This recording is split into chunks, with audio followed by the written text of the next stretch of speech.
ମାନେ ଆମ ଉପରେ ଗୋଟେ ବହୁତ ବଡ଼ ପ୍ରଭାବ ହେଉଛି କ'ଣ ନା ଆମେ ଯେଉଁ ସମୟଟା ନେଇକି ପାଠଟା ପଢ଼ିଥିବୁ ବର୍ଷ ହେଉ କି 6 ମାସ ହେଉ କି 3 ମାସ ହେଉ 2 ବର୍ଷ ହେଉ ହେଲେ ହଠାତ୍ କିନା ଗୋଟେ ଜିନିଷ ଆସିବ ସେଇଟା ଷ୍ଟପ୍ ହେଇଯିବ ପରୀକ୍ଷା ଆଗ ଦିନ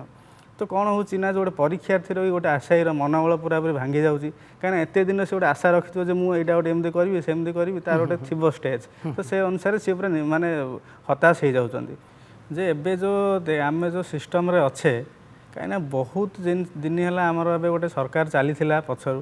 ତ କିଛି ଲୋକ ବି ସେଥିରେ ଏବେ ଅଛନ୍ତି ବହୁତ ଦିନ ହେଲା ଗାଦି ଧରି ବସିଛନ୍ତି ସେମାନେ ତ ସରକାର ଯେଉଁ ନୂଆ ସରକାର ଚେଞ୍ଜ ହେଲା ସେ ଜିନିଷଟାକୁ ଯଦି ଚେଞ୍ଜ କରିବେ ତ ସେଇଟା ଠିକ୍ ହେବ। ଆଉ ଗୋଟେ ଜିନିଷ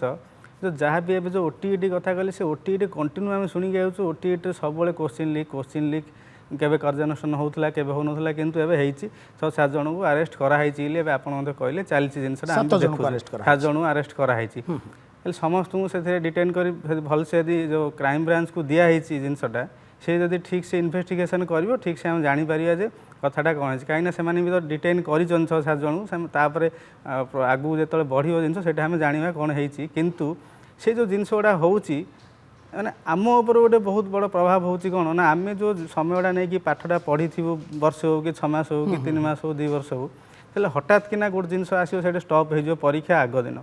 ତ କ'ଣ ହେଉଛି ନା ଯେଉଁ ଗୋଟେ ପରୀକ୍ଷାର୍ଥୀର ବି ଗୋଟେ ଆଶାୟୀର ମନୋବଳ ପୁରାପୁରି ଭାଙ୍ଗି ଯାଉଛି କାହିଁକିନା ଏତେ ଦିନ ସେ ଗୋଟେ ଆଶା ରଖିଥିବ ଯେ ମୁଁ ଏଇଟା ଗୋଟେ ଏମିତି କରିବି ସେମିତି କରିବି ତାର ଗୋଟେ ଥିବ ଷ୍ଟେଜ୍ ତ ସେ ଅନୁସାରେ ସିଏ ପୁରା ମାନେ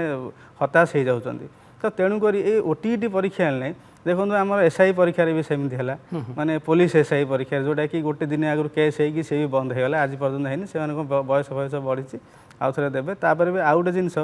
ଆମର RI ପରୀକ୍ଷା ଦେଖୁନାହାନ୍ତି ଏବେ କେସ୍ 23 ତାରିଖ ଦିନ କେସ୍ ହେଲା 30 ତାରିଖ ଡିକ୍ଲେୟାର ହେଲା 1 ତାରିଖରୁ ପରୀକ୍ଷା ହେଇଥାନ୍ତା ମେନ୍ ପରୀକ୍ଷା ସେଇଟା ବି ହେଇପାରିଲାନି ତ ଏମିତି ଜିନିଷ ଗୁଡ଼ା କଣ୍ଟିନ୍ୟୁ ଯେଉଁ ହେଉଛି ହେଲେ କ'ଣ ହେଉଛି ନା ଗୋଟେ କୁପ୍ରଭାବ ପଡ଼ୁଛି ଆଉ ତା ସହିତ ଗୋଟେ ଇଣ୍ଟରେଷ୍ଟ ବି ଲାଗୁନି ପାଠ ପଢ଼ିବା ପାଇଁ କାହିଁକିନା ଯେତେବେଳେ ଆଗରେ ପୂର୍ବ ସରକାର ବି ଥିଲେ ସେ ସମୟରେ ମଧ୍ୟ ଏମିତି ହେଉଥିଲା ବହୁତ କେସ୍ ହେଉଥିଲା ସବୁ ଚାଲିଥିଲା ସେ ଜିନିଷ ଯଦି ଏଠି ବି କଣ୍ଟିନ୍ୟୁ ସେ ଜିନିଷଟା ହେବ ତ ଆମେ କାହାକୁ ଯଦି ଭୋଟ୍ ଦେଇକି ଯଦି ଗୋଟେ ସରକାରଙ୍କୁ ଚେଞ୍ଜ କରାହେଲା ଗୋଟେ ଆଶାରେ କରାହେଇଥିଲା ତ ସରକାର ଯଦି ଏ ଜିନିଷଟା ଆଗକୁ ଭଲସେ କରିବେ ଆଶାୟୀମାନଙ୍କ ପାଇଁ ଭଲ ହେବ ଆଉ ମାନେ ସବୁ ଜାଗାରେ ଯେମିତି ଗୋଟେ ମାନେ ପ୍ରପର ଆମର ଯେଉଁ ରହୁଛି ସିକ୍ୟୁରିଟି ରଖି ଯଦି କାମ କରିବେ ଠିକ୍ ହେବ ସେଇଟା।